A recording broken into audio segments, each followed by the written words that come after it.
मेरे प्यारे देशवासियों, नमस्कार। हम देख रहे हैं कि किस प्रकार से देश पूरी ताकत के साथ कोविड-19 के खिलाफ लड़ रहा है। पिछले 100 वर्षों में यह सबसे बड़ी महामारी है और इसी पैंडेमिक के बीच भारत ने अनेक प्राकृतिक आपदाओं का भी डटकर मुकाबला किया है। इस दौरान साइक्लोन अम्फान आया, साइक्लोन निसर्ग आया, अनेक राज्यों में बाढ़ आई, छोटे बड़े अनेक भूकंप आए, भूस्खलन हुए। अभी अभी पिछले 10 दिनों में ही देश ने फिर 2 बड़े साइक्लोन्स का सामना किया। पश्चिमी तट पर साइक्लोन ताउते और पूर्वी कोस्ट पर साइक्लोन यास। इन दोनों चक्रवातों ने कई राज्यों को प्रभावित किया है। देश और देश की जनता इनसे पूरी ताकत से लड़ी और कम से कम जानहानि सुनिश्चित की। हम अब ये अनुभव करते हैं कि पहले के वर्षों की तुलना में ज्यादा से ज्यादा लोगों की जान बचा पा रहे हैं। विपदा के इस कठिन और असाधारण परिस्थिति में साइक्लोन से प्रभावित हुए सभी राज्यों के लोगों ने जिस प्रकार से साहस का परिचय दिया है, इस संकट की घड़ी में बड़े धैर्य के साथ, अनुशासन के साथ मुकाबला किया है, मैं आदरपूर्वक, हृदयपूर्वक सभी नागरिकों की सराहना करना चाहता हूं। जिन लोगों ने आगे बढ़कर राहत और बचाव के कार्य में हिस्सा लिया, ऐसे सभी लोगों की जितनी सराहना करें उतनी कम है। मैं उन सबको सैल्यूट करता हूं। केंद्र, राज्य सरकारें और स्थानीय प्रशासन सभी एक साथ मिलकर इस आपदा का सामना करने में जुटे हुए हैं। मैं उन सभी लोगों के प्रति अपनी संवेदना व्यक्त करता हूं जिन्होंने अपने करीबियों को खोया है। हम सभी इस मुश्किल घड़ी में उन लोगों के साथ मजबूती से खड़े हैं जिन्होंने इस आपदा का नुकसान झेला है। मेरे प्यारे देशवासियों, चुनौती कितनी ही बड़ी हो, भारत का विजय का संकल्प भी हमेशा उतना ही बड़ा रहा है। देश की सामूहिक शक्ति और हमारे सेवा भाव ने देश को हर तूफान से बाहर निकाला है। हाल के दिनों में हमने देखा है कि कैसे हमारे डॉक्टर्स, नर्सेस और फ्रंटलाइन वॉरियर्स, उन्होंने खुद की चिंता छोड़कर दिन रात काम किया और आज भी कर रहे हैं। इस सब के बीच कई लोग ऐसे भी हैं जिनकी कोरोना की सेकेंड वेव से लड़ने में बहुत बड़ी भूमिका रही है। मुझसे मन की बात के कई श्रोताओं ने नमो ऐप पर और पत्र के द्वारा इन वॉरियर्स के बारे में चर्चा करने का आग्रह किया है। साथियों, जब सेकेंड वेव आई, अचानक से ऑक्सीजन की मांग कई गुना बढ़ गई, तो बहुत बड़ा चैलेंज था। मेडिकल ऑक्सीजन का देश के दूर सुदूर हिस्सों तक पहुंचाना अपने आप में बड़ी चुनौती थी। ऑक्सीजन टैंकर ज्यादा तेज चले, छोटी सी भी भूल हो तो उसमें बहुत बड़े विस्फोट का खतरा होता है। इंडस्ट्रियल ऑक्सीजन का उत्पादन करने वाले काफी प्लांट देश के पूर्वी हिस्सों में हैं। वहां से दूसरे राज्यों में ऑक्सीजन पहुंचाने के लिए भी कई दिन का समय लगता है। देश के सामने आई इस चुनौती में देश की मदद की क्रायोजेनिक टैंकर चलाने वाले ड्राइवर्स ने, ऑक्सीजन एक्सप्रेस ने, एयरफोर्स के पायलट्स ने, ऐसे अनेकों लोगों ने युद्ध स्तर पर काम करके हजारों लाखों लोगों का जीवन बचाया। आज मन की बात में हमारे साथ ऐसे ही एक साथी जुड़ रहे हैं, यूपी के जौनपुर के रहने वाले श्रीमान दिनेश उपाध्याय जी। दिनेश जी, नमस्कार। सर जी प्रणाम। सबसे पहले तो मैं चाहूंगा कि आप जरा अपने बारे में हमें जरूर बताइए। सर, हमारा नाम दिनेश बाबुलनाथ उपाध्याय है। मैं गांव हसनपुर, पोस्ट जमुआ, जिला जौनपुर का निवासी हूं सर। उत्तर प्रदेश से हैं? हाँ सर जी। और सर, हमारा एक लड़का है, 2 लड़की और औरत और माँ बाप। और आप क्या करते हैं? सर, मैं ऑक्सीजन का टैंकर चलाता हूं सर, लिक्विड ऑक्सीजन का। बच्चों की पढ़ाई ठीक से हो रही है? हाँ सर, बच्चों की पढ़ाई हो रही है, लड़कियां भी पढ़ रही हैं दोनों, और मेरा लड़का भी पढ़ रहा है ये सर। ऑनलाइन पढ़ाई भी ठीक से चलती है उनकी? हाँ सर, अच्छे ढंग से कर रहे हैं। अभी बच्चियां हमारी पढ़ रही हैं, ऑनलाइन में ही पढ़ रही हैं सर। सर 15 से 17 साल हो गया सर, मैं ऑक्सीजन का टैंकर चलाता हूँ सर। अच्छा, आप ये 15-17 साल से सिर्फ ऑक्सीजन लेके जाते हैं, तो सिर्फ ट्रक ड्राइवर नहीं है आप, एक प्रकार से लाखों का जीवन बचाने में लगे हैं। सर हमारा काम ही ऐसा है सर, ऑक्सीजन टैंकर का, कि हमारी जो कंपनी है आइनॉक्स कंपनी, वो भी हमारा लोग का बहुत ख्याल करती है। और हम लोग कहीं भी जाके ऑक्सीजन खाली करते हैं तो हमें बहुत खुशी मिलती है सर। लेकिन अभी कोरोना के समय में आपकी जिम्मेदारी बहुत बढ़ गई है। हाँ सर, बहुत बढ़ गई है। जब आप अपने ट्रक की ड्राइविंग सीट पर होते हैं तो आपके मन में क्या भाव होता है? पहले की तुलना में क्या अलग अनुभव?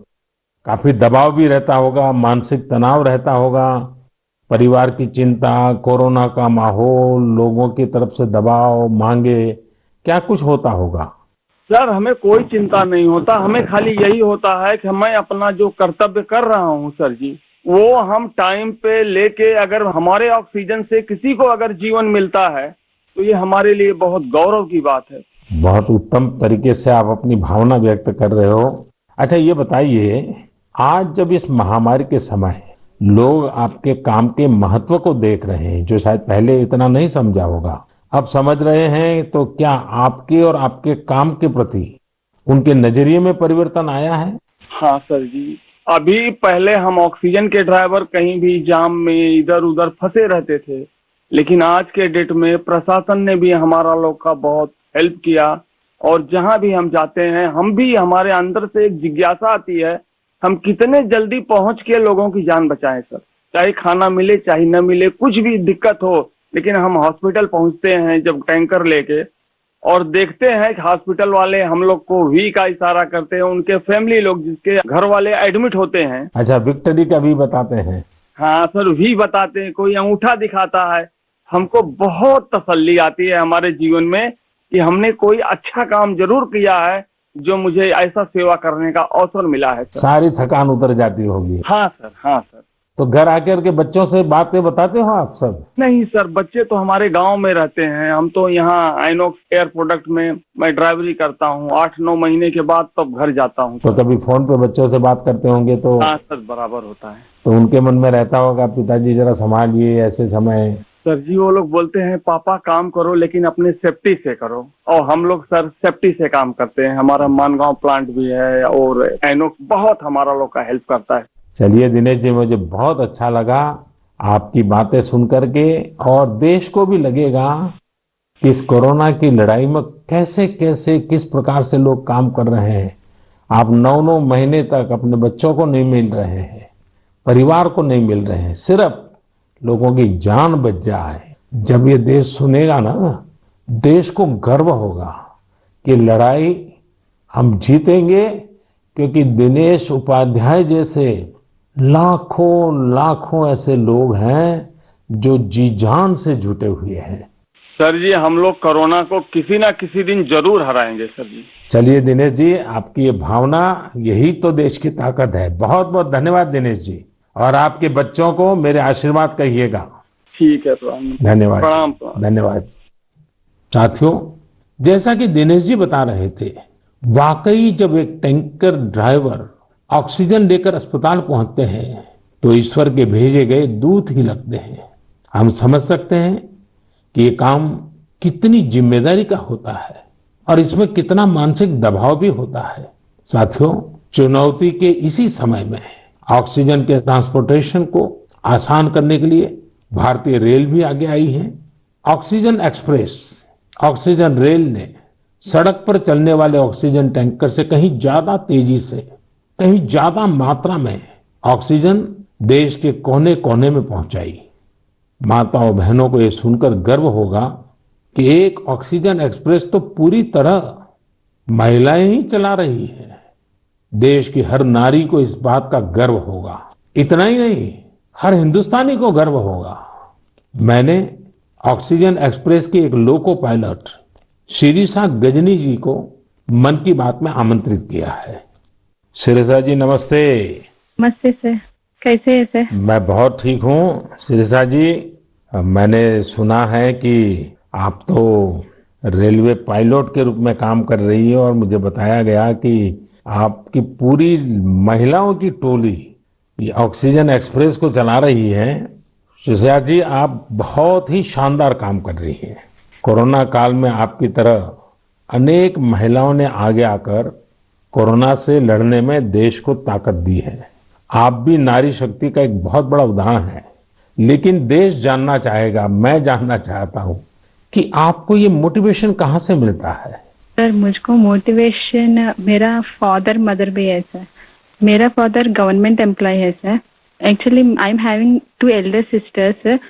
We are 3 members, ladies only. But my father giving very encourage to work. My first sister doing government job in bank work, and I am settled in railway. My parents only encouraging me. अच्छा शिरिषा जी, आपने सामान्य दिनों में भी railway को अपनी सेवाएं दी हैं, ट्रेन को स्वाभाविक चला है। लेकिन जब ये एक तरफ ऑक्सीजन की इतनी मांग और जब आप ऑक्सीजन को लेके जा रही है तो थोड़ा जिम्मेदारी भरा काम होगा, थोड़ी और जिम्मेवारी होगी। सामान्य गुड्स को ले जाना अलग बात है, ऑक्सीजन तो बहुत ही डेलिकेट भी होती है चीजें। तो क्या अनुभव आता था? मैं हैप्पीली फील किया ये काम करने के लिए। ऑक्सीजन स्पेशल देने के टाइम में सभी देखिए, सेफ्टी का wise, formation wise any leakage है। नेक्स्ट इंडियन रेलवे भी सपोर्टिव है सर। ये ऑक्सीजन चलाने के लिए मुझको ग्रीन पाथ दिया, ये गाड़ी चलाने के लिए 125 किलोमीटर 1.5 आवर में रीच हो गया। इतना रेलवे भी रेस्पॉन्सिबिलिटी ले लिया, मैं भी रेस्पॉन्सिबिलिटी है सर। वाह, चलिए शिरिषा जी, मैं आपको बहुत बधाई देता हूं और आपके पिताजी माताजी को विशेष रूप से प्रणाम करता हूं, जिन्होंने तीनों बेटियों को इतनी प्रेरणा दी और उनको इतना आगे बढ़ाया और इस प्रकार का हौसला दिया है।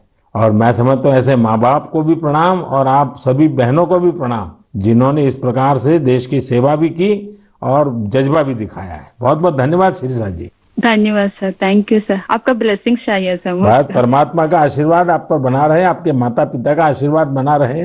धन्यवाद जी। धन्यवाद सर। साथियों, हमने अभी शिरिषा जी की बात सुनी। उनके अनुभव प्रेरणा भी देते हैं, भावुक भी करते हैं। वास्तव में ये लड़ाई इतनी बड़ी है कि इसमें रेलवे की ही तरह हमारा देश जल, थल, नभ तीनों मार्गों से काम कर रहा है। एक और खाली टैंकर्स को एयरफोर्स के विमानों द्वारा ऑक्सीजन प्लांट तक पहुंचाने का काम हो रहा है। दूसरी ओर नए ऑक्सीजन प्लांट बनाने का काम भी पूरा किया जा रहा है। साथ ही विदेशों से ऑक्सीजन, ऑक्सीजन कॉन्सेंट्रेटर्स और क्रायोजेनिक टैंकर्स भी देश में लाए जा रहे हैं। इसलिए इसमें नेवी भी लगी, एयरफोर्स भी लगी, आर्मी भी लगी और डीआरडीओ जैसी हमारी संस्थाएं भी जुटी हैं। हमारे कितने ही वैज्ञानिक, इंडस्ट्री के एक्सपर्ट्स और टेक्नीशियन भी युद्ध स्तर पर काम कर रहे हैं। इन सब के काम को जानने की, समझने की जिज्ञासा सभी देशवासियों के मन में है। इसलिए हमारे साथ हमारी एयरफोर्स के ग्रुप कैप्टन पटनायक जी जुड़ रहे हैं। पटनायक जी, जय हिंद। सर जय हिंद। सर मैं ग्रुप कैप्टन ए.के. पटनायक हूँ, वायुसेना स्टेशन हिंडन से बात कर रहा हूँ। पटनायक जी, कोरोना से लड़ाई के दौरान आप बहुत बड़ी जिम्मेवारी संभाल रहे हैं। दुनिया भर में जाकर के टैंकर लाना, टैंकर यहाँ पहुंचाना। मैं जानना चाहूंगा कि एक फौजी के नाते एक अलग प्रकार का काम आपने किया है। मरने मारने के लिए दौड़ना होता है, आज आप जिंदगी बचाने के लिए दौड़ रहे हैं। कैसा अनुभव हो रहा है? सर इस संकट के समय में हमारे देशवासियों को मदद कर सकते हैं, ये हमारे लिए बहुत ही सौभाग्य का काम है सर।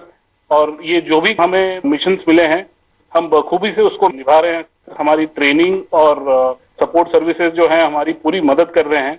और सबसे बड़ी चीज है सर, इसमें जो हमें जॉब सेटिस्फैक्शन मिल रही है वो बहुत ही हाई लेवल पे है और इसी की वजह से हम कंटिन्यूअस ऑपरेशंस कर पा रहे हैं। कैप्टन, आप इन दिनों जो प्रयास किए हैं और वो भी कम से कम समय में सब कुछ करना पड़ा है, उसमें अभी इन दिनों क्या रहा आपका?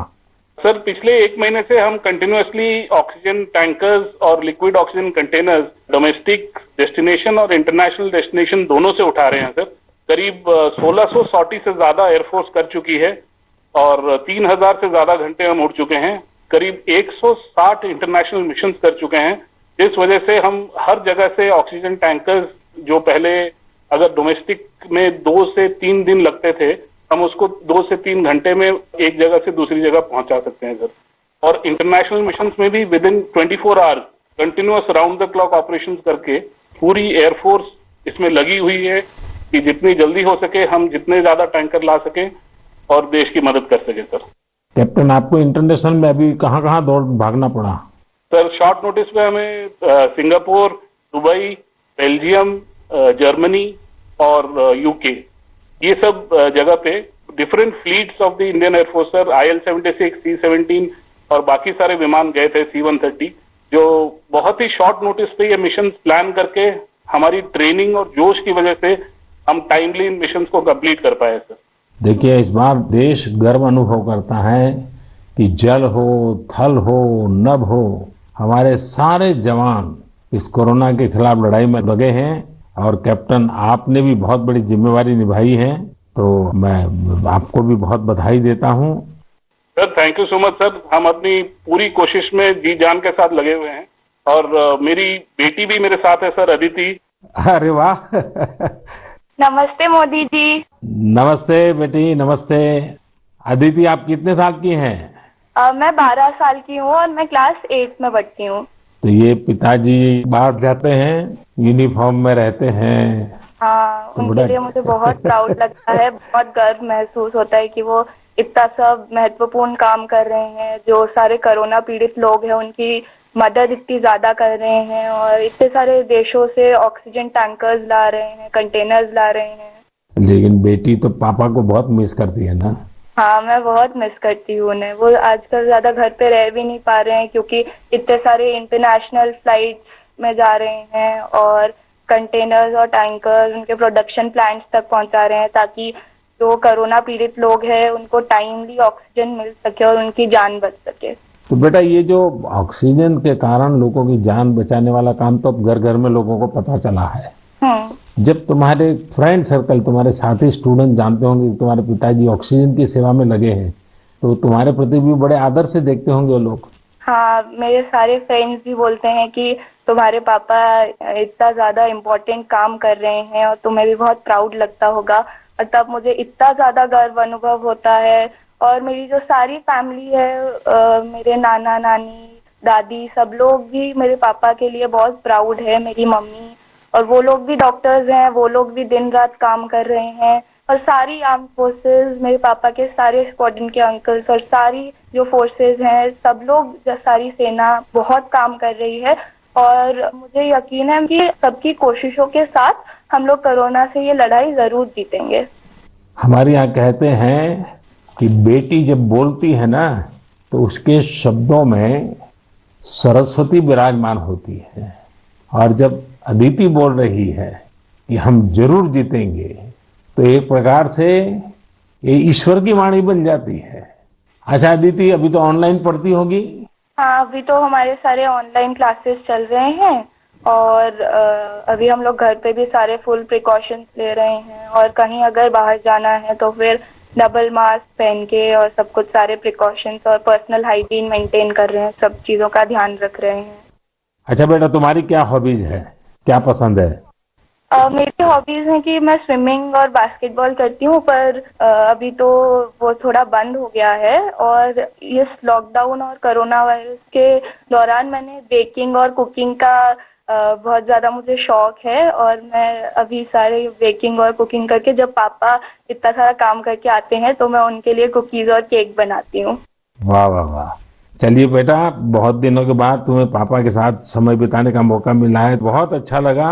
और कैप्टन, आपको भी मैं बहुत बधाई देता हूँ। लेकिन जब मैं कैप्टन को बधाई देता हूँ, मतलब सिर्फ आपको ही नहीं, सारे हमारे फोर्सेस, जल थल नभ, जिस प्रकार से जुटे हुए हैं, मैं सबको सैल्यूट करता हूँ। धन्यवाद भैया। Thank you sir. साथियों, वाकई हमारे इन जवानों ने, इन वॉरियर्स ने जो काम किया है, इसके लिए देश इन्हें सैल्यूट करता है। इसी तरह लाखों लोग दिन रात जुटे हुए हैं। जो काम वो कर रहे हैं वो उनके रूटीन काम का हिस्सा नहीं है। इस तरह की आपदा तो दुनिया पर 100 साल बाद आई है। एक शताब्दी के बाद इतना बड़ा संकट, इसलिए इस तरह के काम का किसी के पास कोई भी अनुभव नहीं था। इसके पीछे देश सेवा का जज्बा है और एक संकल्प शक्ति है। इसी से देश ने वो काम किया है जो पहले कभी नहीं हुआ। आप अंदाजा लगा सकते हैं, सामान्य दिनों में हमारे यहां एक दिन में 900 metric ton liquid medical oxygen का प्रोडक्शन होता था। अब ये 10 गुना से भी ज्यादा बढ़कर करीब करीब 9,500 मीट्रिक टन प्रतिदिन उत्पादन हो रहा है। इस ऑक्सीजन को हमारे वॉरियर्स देश के दूर सुदूर कोने तक पहुंचा रहे हैं। मेरे प्यारे देशवासियों, ऑक्सीजन पहुंचाने के लिए देश में इतने प्रयास हुए, इतने लोग जुटे, एक नागरिक के तौर पर ये सारे कार्य प्रेरणा देते हैं। एक टीम बनकर हर किसी ने अपना कर्तव्य निभाया है। मुझे बेंगलुरु से उर्मिला जी ने कहा है कि उनके पति लैब टेक्नीशियन है और ये भी बताया है कि कैसे इतनी चुनौतियों के बीच वो लगातार टेस्टिंग का काम करते रहे हैं। साथियों, कोरोना की शुरुआत में देश में केवल एक ही टेस्टिंग लैब थी, लेकिन आज 2,500 से ज्यादा लैब्स काम कर रही हैं। शुरू में कुछ 100 टेस्ट एक दिन में हो पाते थे, अब 20 लाख से ज्यादा टेस्ट एक दिन में होने लगे हैं। अब तक देश में 33 करोड़ से ज्यादा सैंपल की जांच की जा चुकी है। ये इतना बड़ा काम इन साथियों की वजह से ही संभव हो रहा है। कितने ही फ्रंटलाइन वर्कर्स सैंपल कलेक्शन के काम में लगे हुए हैं। संक्रमित मरीजों के बीच जाना, उनका सैंपल लेना, ये कितनी सेवा का काम है। अपने बचाव के लिए इन साथियों को इतनी गर्मी में भी लगातार पीपीई किट पहन के ही रहना पड़ता है। इसके बाद ये सैंपल लैब में पहुंचता है। इसलिए जब मैं आप सबके सुझाव और सवाल पढ़ रहा था तो मैंने तय किया कि हमारे इन साथियों की भी चर्चा जरूर होनी चाहिए। इनके अनुभवों से हमें भी बहुत कुछ जानने को मिलेगा। तो आइए, दिल्ली में एक लैब टेक्नीशियन के तौर पर काम करने वाले हमारे साथी प्रकाश कांडपाल जी से बात करते हैं। प्रकाश जी, नमस्कार। नमस्कार आदरणीय प्रधानमंत्री जी। प्रकाश जी, सबसे पहले तो आप मन की बात के हमारे सभी श्रोताओं को अपने बारे में बताइए। आप कितने समय से ये काम कर रहे हैं और कोरोना के समय आपका क्या अनुभव रहा है? क्योंकि देश के लोगों को इस प्रकार से न टीवी पर दिखते हैं, न अखबार में दिखते हैं, फिर भी एक ऋषि की तरह लैब में रह करके काम कर रहे हैं। तो मैं चाहूंगा कि आप जब बताएंगे तो देशवासियों को भी जानकारी मिलेगी कि देश में काम कैसे हो रहा है। सर, मैं दिल्ली सरकार के स्वास्थ्य संस्थान institute of liver and biliary sciences नाम के हॉस्पिटल में पिछले 10 वर्षों से लैब टेक्नीशियन के रूप में कार्यरत हूँ। मेरा स्वास्थ्य क्षेत्र का अनुभव 22 वर्षों का है। आईएलबीएस से पहले भी मैं दिल्ली के Apollo hospital, Rajiv Gandhi cancer hospital, Rotary blood bank जैसे प्रतिष्ठित संस्थान में काम कर चुका हूँ।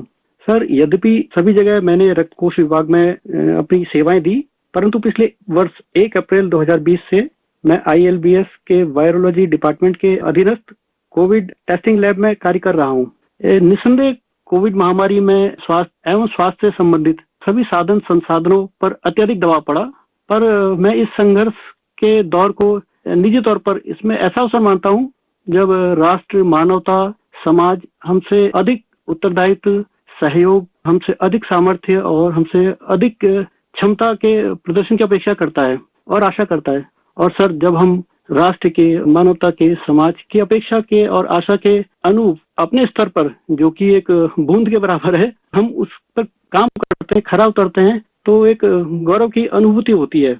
कभी जब हमारे घर वाले भी आशंकित होते हैं या थोड़ा उन्हें भय लगता है, तो ऐसे अवसर पे उनको स्मरण कराता हूँ कि हमारे देश के जवान, जो कि सदैव ही परिवार से दूर सीमाओं पर विषम और असामान्य परिस्थितियों में देश की रक्षा कर रहे हैं, उनकी तुलना में तो हमारा जोखिम जो है कम है, बहुत कम है। तो वो भी इस चीज को समझते हैं और मेरे साथ में एक तरह से वो भी सहयोग करते हैं और वो भी इस आपदा में समान रूप से जो भी सहयोग है उसमें अभी सहभागिता निभाते हैं। प्रकाश जी, एक तरफ सरकार सबको कह रही है कि दूरी रखो, दूरी रखो, कोरोना में एक दूसरे से दूर रहो। और आपको तो सामने से होकर के कोरोना के जीवाणुओं के बीच में रहना ही पड़ता है, सामने से जाना पड़ता है। तो ये अपने आप में एक जिंदगी को संकट में डालने वाला मामला रहता है, तो परिवार को चिंता होना बहुत स्वाभाविक है। लेकिन फिर भी ये लैब टेक्नीशियन का काम सामान्य संजोगों में एक है और ऐसी पेंडेमिक स्थिति में दूसरा है, और वो आप कर रहे हैं तो काम के घंटे भी बहुत बढ़ गए होंगे। रात रात लैब में निकालना पड़ता होगा, क्योंकि इतना करोड़ों लोगों का टेस्टिंग हो रहा है, तो बोझ भी बड़ा होगा। लेकिन अपनी सुरक्षा के लिए भी तो सावधानी रखते हैं कि नहीं रखते हैं? बिल्कुल रखते हैं सर। हमारे ILBS की जो लैब है वो WHO से मान्यता प्राप्त है, तो जो सारे प्रोटोकॉल हैं वो इंटरनेशनल स्टैंडर्ड के हैं। हम त्रिस्तरीय जो हमारी पोशाक है उसमें हम जाते हैं लैब में, और उसी में हम काम करते हैं, और उसका पूरा डिस्कार्डिंग का, लेबलिंग का और उनको टेस्टिंग का एक पूरा प्रोटोकॉल है, तो उस प्रोटोकॉल के तहत काम करते हैं। तो सर ये भी ईश्वर की कृपा है कि मेरा परिवार और मेरे जानने वाले अधिकतर जो अभी तक इस संक्रमण से बचे हुए हैं। तो एक चीज है कि अगर आप सावधानी रखते हैं और संयम बरतते हैं तो आप थोड़ा बहुत इससे बचे रह सकते हैं। प्रकाश जी, आप जैसे हजारों लोग पिछले 1 साल से लैब में बैठे हैं और इतनी जहमत कर रहे हैं, इतने लोगों को बचाने का काम कर रहे हैं, जो देश आज जान रहा है। लेकिन प्रकाश जी, मैं आपके माध्यम से आपकी बिरादरी के सभी साथियों को हृदयपूर्वक धन्यवाद करता हूं, देशवासियों की तरफ से धन्यवाद करता हूं। और आप स्वस्थ रहिए, आपका परिवार स्वस्थ रहे, मेरी बहुत शुभकामनाएं हैं। धन्यवाद प्रधानमंत्री जी, मैं आपका बहुत बहुत आभारी हूँ कि आपने मुझे अवसर प्रदान किया। धन्यवाद भैया। साथियों, एक प्रकार से बात तो मैंने भाई प्रकाश जी से की है, लेकिन उनकी बातों में हजारों लैब टेक्नीशियंस की सेवा की सुगंध हम तक पहुंच रही है। इन बातों में हजारों लाखों लोगों का सेवा भाव तो दिखता ही है। हम सभी को अपने जिम्मेदारी का भी बोध होता है। जितनी मेहनत और लगन से भाई प्रकाश जी जैसे हमारे साथी काम कर रहे हैं, उतनी ही निष्ठा से उनका सहयोग कोरोना को हराने में बहुत मदद करेगा। मेरे प्यारे देशवासियों, अभी हम हमारे कोरोना वॉरियर्स की चर्चा कर रहे थे।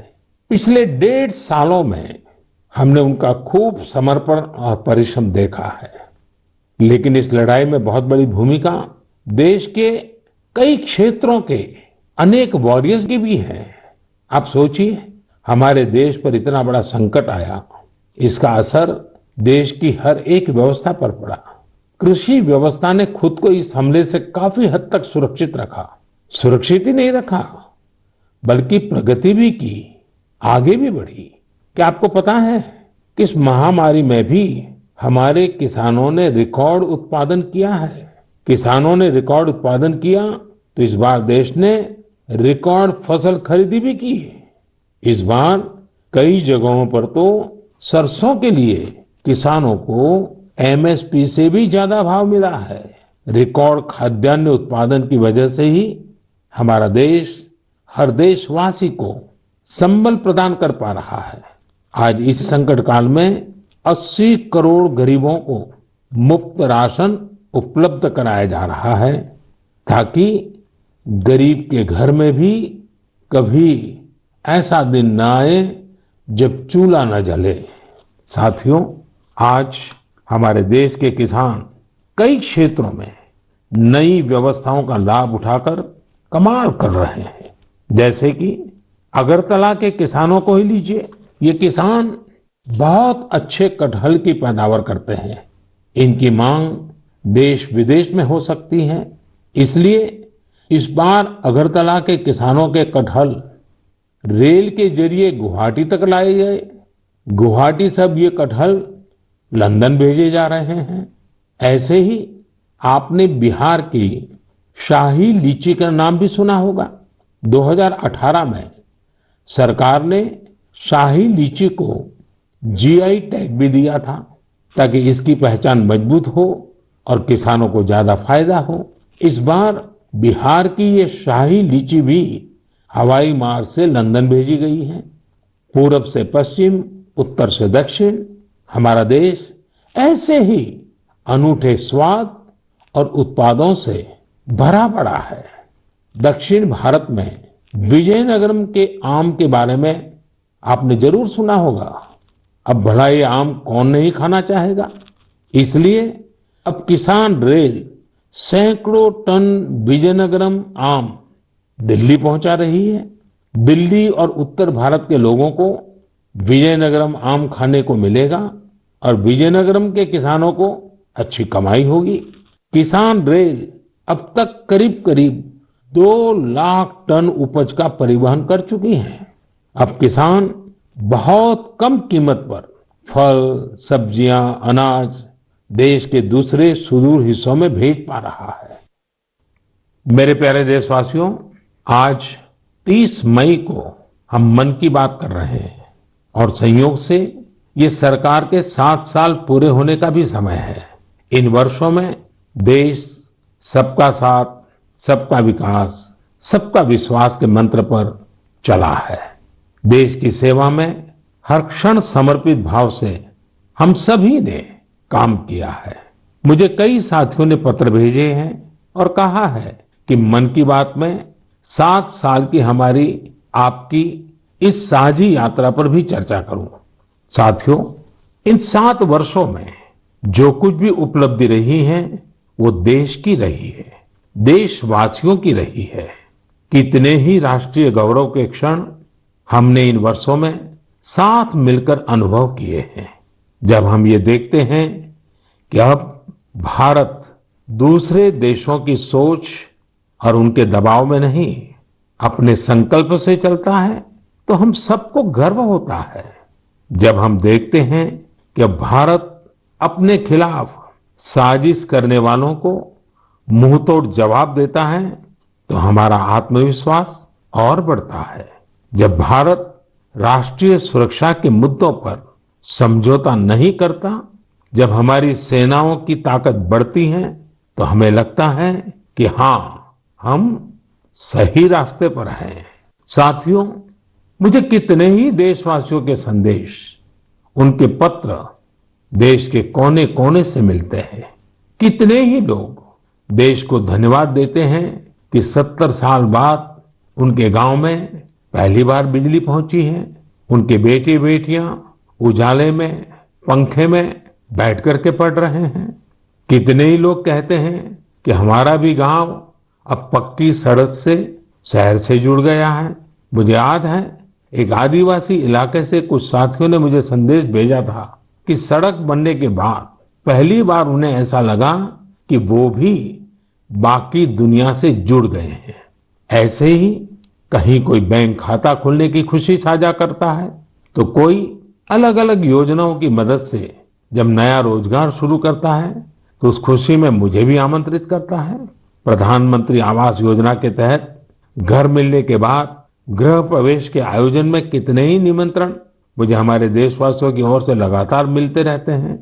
इन 7 सालों में आप सबकी ऐसी करोड़ों खुशियों में मैं शामिल हुआ हूं।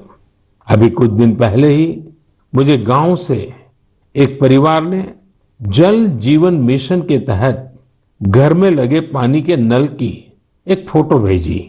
उन्होंने इस फोटो का कैप्शन लिखा था, मेरे गांव की जीवन धारा। ऐसे कितने ही परिवार हैं।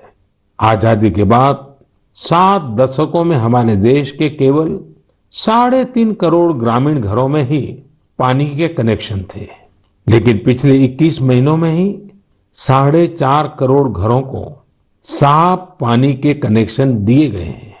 इनमें से 15 महीने तो कोरोना काल के ही थे। इसी तरह का एक नया विश्वास देश में आयुष्मान योजना से भी आया है। जब कोई गरीब मुफ्त इलाज से स्वस्थ होकर घर आता है, तो उसे लगता है कि उसे नया जीवन मिला है।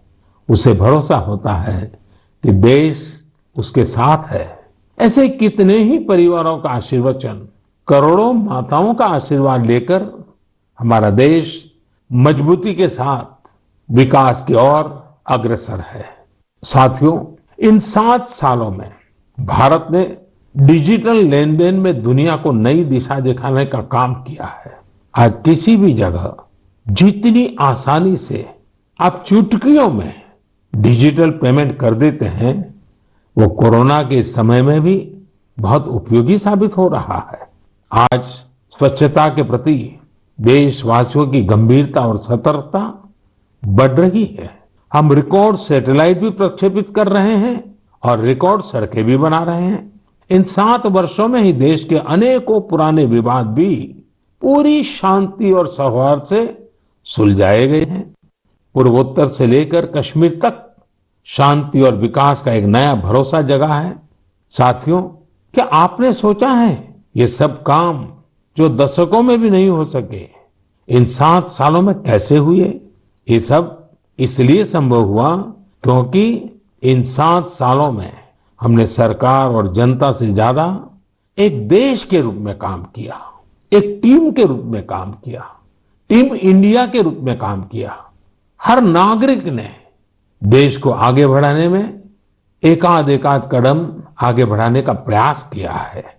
हाँ, जहां सफलताएं होती हैं वहां परीक्षाएं भी होती हैं। इन 7 सालों में हमने साथ मिलकर ही कई कठिन परीक्षाएं भी दी है और हर बार हम सभी मजबूत होकर निकले हैं। कोरोना महामारी के रूप में इतनी बड़ी परीक्षा तो लगातार चल रही है। ये तो एक ऐसा संकट है जिसने पूरी दुनिया को परेशान किया है। कितने ही लोगों ने अपनों को खोया है। बड़े बड़े देश भी इसकी तबाही से बच नहीं सके हैं। इस वैश्विक महामारी के बीच भारत सेवा और सहयोग के संकल्प के साथ आगे बढ़ रहा है। हमने पहली वेव में भी पूरे हौसले के साथ लड़ाई लड़ी थी। इस बार भी वायरस के खिलाफ चल रही लड़ाई में भारत विजयी होगा। 2 गज की दूरी, मास्क से जुड़े नियम हो या फिर वैक्सीन, हमें ढिलाई नहीं करनी है। यही हमारी जीत का रास्ता है। अगली बार जब हम मन की बात में मिलेंगे तो देशवासियों के कई और प्रेरणादायक उदाहरणों पर बात करेंगे और नए विषयों पर चर्चा करेंगे। आप अपने सुझाव मुझे ऐसे ही भेजते रहिए। आप सभी स्वस्थ रहिए, देश को इसी तरह आगे बढ़ाते रहिए। बहुत बहुत धन्यवाद। नमस्कार, मैं हूं मानक गुप्ता। अगर आपको हमारा ये वीडियो पसंद आया हो तो इसे लाइक और शेयर जरूर करें और हाँ, हमें सब्सक्राइब और फॉलो करना ना भूलें ताकि आप देश और दुनिया की कोई खबर मिस ना करें। तो जुड़े रहिए हमारे साथ और देखते रहिए न्यूज़ 24।